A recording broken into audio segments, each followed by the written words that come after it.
I mean, you wouldn't want too much of a current, I suppose, No. for the same reason we were just talking about down there. Right. As we approach the, I'll put the brakes on and we will skew. It does stop quickly, doesn't it? It's not too bad. There we go. Oh. Where's my rope? There we go.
It works when you have a temperature difference. So I've got a hot cup of coffee here, so we'll put it on the top and just allow time for it to heat up a bit.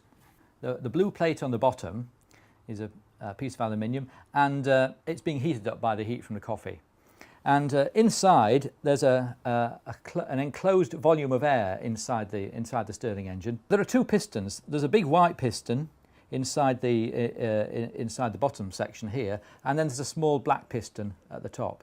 Now the big white piston is a very loose fitting piston, and we call it a displacer piston, and all it does is displace air from the top to the bottom. The bottom plate here is getting hot and it's heating up that air, and when air heats up it expands, and as it expands it pushes the black piston up, so you can see the black piston coming up here like this. Then what we do is the displacer piston, the white piston, the big piston, we then move that down to the bottom, and when we push it down to the bottom it moves the air, the hot air that was in contact with the hot plate now moves to the top. It starts to cool down. As it starts to cool down, it shrinks and sucks this piston back in again. So this black piston's now moving down. We should get the engine to go round. There it is, it's going round. That's our heat engine. Now what's happening in this heat engine, the heat's going from hot to cold, and heat naturally goes from hot to cold, but with this engine we're actually we've actually persuaded some of this disordered heat energy to can be converted into mechanical energy that's driving this wheel round. So the energy is coming from the heat in my cup of coffee.